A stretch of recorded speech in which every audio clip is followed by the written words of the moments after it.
గుండెల మీద చెయ్యేసుకొని దమ్ముగా, ధైర్యంగా కామెంట్ చేయండి. ఇప్పటికిప్పుడు ఏపీలో ఎన్నికలు పెడితే మీ ఓటు ఎవరికి వేస్తారు? ఇప్పటికిప్పుడు ఏపీలో ఎన్నికలు జరిగితే. Vote for Chandrababu, vote for Jagan. Andhra Pradesh ప్రజానీకం ప్రతి ఒక్కళ్ళు ఓట్లేయాలి. కనీసం 1000 ఓట్ల కామెంట్.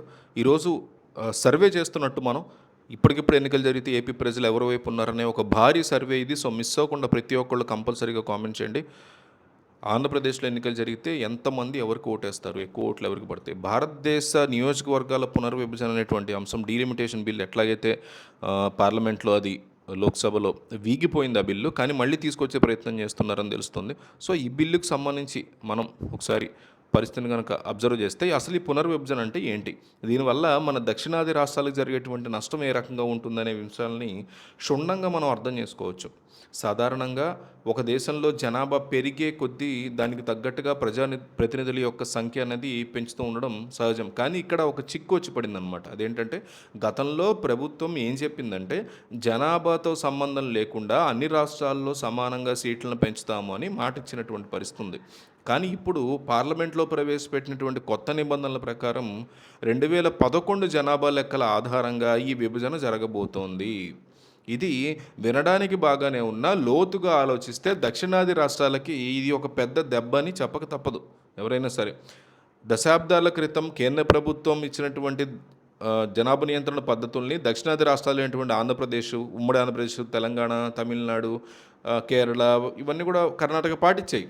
జనాభా పెరగకుండా జాగ్రత్త పడడం వల్ల ఇక్కడ సంఖ్య చాలా తక్కువ ఉంది, జనాభా యొక్క సంఖ్య. అదే సమయంలో ఉత్తరాదిలో అలాంటివి పాటించాల.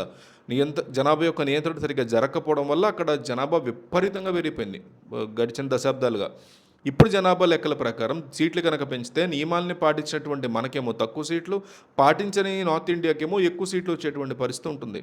దక్షిణాది రాష్ట్రాల యొక్క భవిష్యత్తు సీట్ల లెక్కలు ఒక ఉదాహరణ తీసుకుంటే ఈ విషయం చాలా క్లియర్గా అర్థమయ్యేలాగా మనం ఒక ఎగ్జాంపుల్ చెప్పుకోవచ్చు.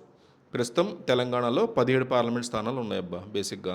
ఒకవేళ జనాభా ప్రాతిపదికన సీట్లు పెంచితే అవి ఒక 23 లేదా 26 వరకు పెరిగే ఛాన్సెస్ ఉంటాయి. ఓకేనా? అదే సమయంలో ఉత్తరప్రదేశ్ వంటి పెద్ద రాష్ట్రాల్లో ఇప్పటికే 80 సీట్లు ఉన్నాయి, ఎంపీ సీట్లు. ఇక్కడ 17, అక్కడ 80. కొత్త లెక్కల ప్రకారం చూస్తే అక్కడ సీట్ల సంఖ్య ఏకంగా 140 దాటిపోయే ఛాన్సెస్ ఉంటాయి. అర్థమైందా? డబల్ అయిపోతుంది ఆల్మోస్ట్. కేవలం ఒక ఉత్తరప్రదేశ్ రాష్ట్రం మన దక్షిణాది రాష్ట్రాలన్నిటికంటే కూడా ఎక్కువ బలం కలిగి ఉంటుంది.